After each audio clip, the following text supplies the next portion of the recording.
ಜೀವನ ತಂತಿಗಳ ತರಹನೇ ಒಂದ್ರೊಳಗೊಂದು ಸುಲಭವಾಗಿ ಸಿಕ್ಕಾಕೊಳ್ಳ. ಪ್ರತಿ ಹಂತದಲ್ಲೂ ಎಳೆದಾಡದೆ ನಿಭಾಯಿಸಿದ್ರೆ ಬಾಳು ಬೆಳಕಾಗುತ್ತೆ. ನಮಸ್ಕಾರ, ನಾನು ನಿಮ್ಮ ವಿನಯ ಪ್ರಸಾದ್. ನೀವು ನೋಡ್ತಿರೋದು ಪಿರಾಮಿಲ್ ಫೈನಾನ್ಸ್ ಅರ್ಪಿಸುವ ಸಮೀಕ್ಷೆ. ತುಮಕೂರಿನ ನಮ್ಮ ಕಿರಣ್ ಅವರ ಕಥೆನೂ ಸ್ವಲ್ಪ ಇಂಥದ್ದೇ. ಶ್ರದ್ಧೆ ಹಾಗೂ ಧೈರ್ಯದ ತಂತಿಗಳನ್ನು ಜೋಡಿಸಿ ಸ್ವಂತ ವ್ಯಾಪಾರ ಮಾಡೋ ತಮ್ಮ ಕನಸನ್ನು ನನಸಾಗಿಸಿಕೊಂಡ್ರು.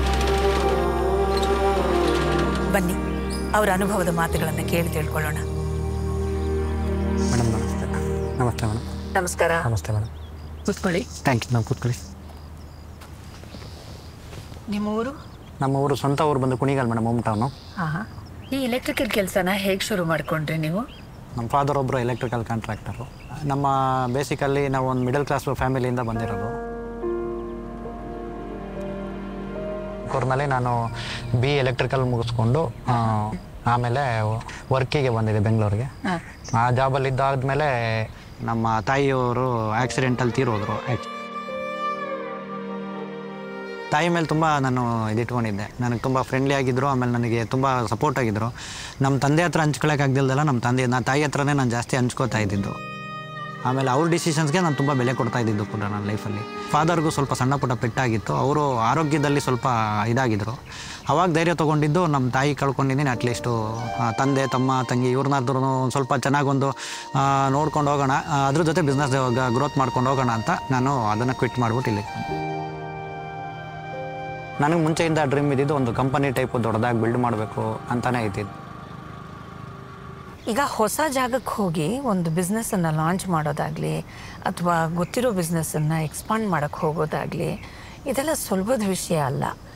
ಇಲ್ಲಿ ಬಂದಿರೋ ಪ್ರಾಬ್ಲಮ್ಸ್ ಏನು ನಿಮಗೆ? PU ಇಂದ ಹಿಡಿದು ಇಂಜಿನಿಯರಿಂಗ್ವರೆಗೂ ತುಮಕೂರಿನಲ್ಲೇ ಸ್ಟಡಿ ಮಾಡಿದ್ರಿಂದ ಫ್ರೆಂಡ್ ಸರ್ಕಲ್ಸ್ ಇತ್ತು ನಂಗೆ ತುಮಕೂರಲ್ಲಿ. ಅದೊಂದು ನಂಬಿಕೆ ಮೇಲೆ ನಾನು ಅಲ್ಲಿಗೆ ಬಂದಿದ್ದು. ಫ್ರೆಂಡ್ಸು ಸ್ವಲ್ಪ ಫೈನಾನ್ಷಿಯಲಿ ಹೆಲ್ಪ್ ಮಾಡಿದ್ರು. ನಾನು ಫರ್ದರ್ ಅವ್ರು ರಿಟರ್ನ್ ಮಾಡಿ ಎಲ್ಲ ಕ್ಲಿಯರ್ ಮಾಡಿ.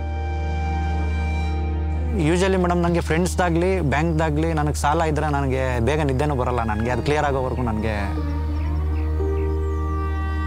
Basically electrical contractor 40 ಇಯರ್ಸಿಂದ.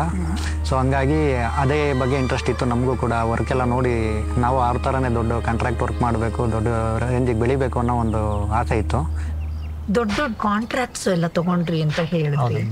ಈ ದೊಡ್ಡ ದೊಡ್ಡ ಕಾಂಟ್ರಾಕ್ಟ್ಗೆ ಸಾಮಾನು ಕೂಡ ಜಾಸ್ತಿ ಬೇಕಾಗಿತ್ತು. ಹೇಗೆ ನಿಭಾಯಿಸಿದ್ರಿ ಇದನ್ನು? ಹಾಂ ಮೇಡಮ್, ಆವಾಗಲೇ ನಮಗೆ ಯಾಕೆಂದರೆ ಇನ್ವೆಸ್ಟ್ಮೆಂಟ್ ಸ್ವಲ್ಪ ಜಾಸ್ತಿ ಬೇಕಾಯ್ತಾ ಬಂತು. ಸ್ಟಾರ್ಟಿಂಗ್ಲಿ ನಾನು ಕೆಲವು ನ್ಯಾಷನಲೈಸ್ಡ್ ಬ್ಯಾಂಕು ಆ ಥರದ್ದೆಲ್ಲ ಸುಮಾರು ಬ್ಯಾಂಕ್ಗಳನ್ನ ನಾನು ಹೋದೆ. ಒಂದು 4-5-6 ಬ್ಯಾಂಕ್ಗೆ ಹೋದೆ ನಾನು. ಪ್ರಾಪರ್ಟಿ ಮಾರ್ಟಿಗೇಜ್ ಕೊಡಿ, ಬರೀ ಬಿಸ್ನೆಸ್ ಲೋನ್ ಕೊಡೋದಕ್ಕಾಗೋದಿಲ್ಲ.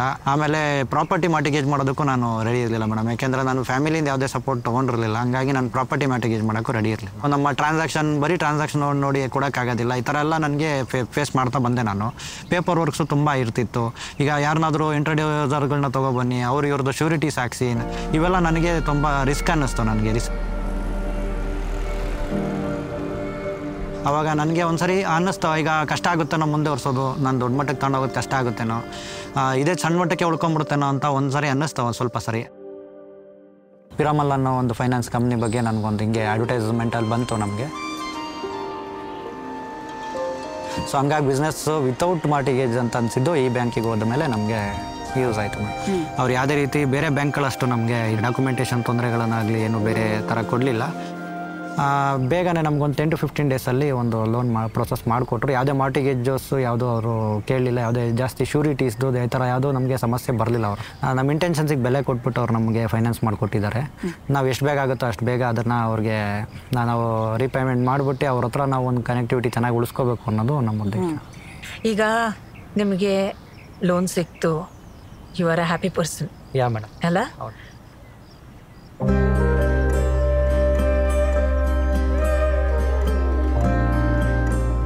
ಖಂಡಿತ ಮೇಡಮ್. ಅವ್ರ ಹತ್ರ ನಾವು ಫೈನಾನ್ಷಿಯಲ್ ಸಪೋರ್ಟ್ ತೊಗೊಂಡ್ಮೇಲೆ ನನ್ನ ಸ್ಟಾಕ್ಸ್ನ ಇಂಪ್ರೂವ್ ಮಾಡ್ತಾ ಬಂದೆ ನಾನು. ಯಾಕೆಂದರೆ ನಮ್ಮ ತಂದೆಯವರು ಹೆಸರಿಟ್ಟಿರೋ ಕಂಪ್ನಿನ ನಾನು ಬೆಳೆಸ್ಕೊಂಡು ಹೋಗ್ಬೇಕು. ಅವರು ಶಿವ ಎಲೆಕ್ಟ್ರಿಕಲ್ಸ್ ಅನ್ನೋ ಒಂದು ಕಂಪ್ನಿನ ಸ್ಟಾರ್ಟ್ ಮಾಡಿದರು 40 ಇಯರ್ಸ್.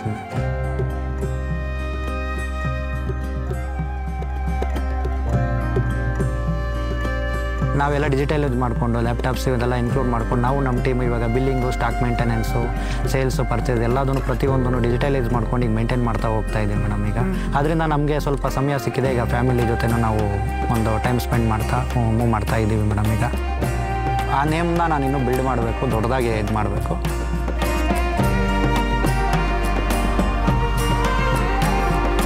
ನೋಡಿದ್ರಲ್ಲ, ನಮ್ಮ ದೇಶದ ಪುಟ್ಟ ಪುಟ್ಟ ಹಳ್ಳಿಗಳಲ್ಲಿ, ಓಣಿಗಳಲ್ಲಿ ಎಂಥ ಪ್ರೇರಣೆ ಆಗ್ತಿದೆ ಅಂತ. ಈ ಪ್ರೇರಣೆ ನಮಗೆ ಉದ್ದೇಶದ ಮೌಲ್ಯವನ್ನ ಸಾರಿ ಹೇಳುತ್ತೆ. ಈಗ ಈ ಉದ್ದೇಶ ಬರೀ ನೋಡೋದು ಮಾತ್ರ ಅಲ್ಲದೆ ಅದಕ್ಕೆ ಮಹತ್ವ ಸಿಗ್ತಾ ಇದೆ. ಬರೀ ಕಾಗದ ಪತ್ರಗಳಿಗಿಂತ ತುಂಬಾ ಹೆಚ್ಚು.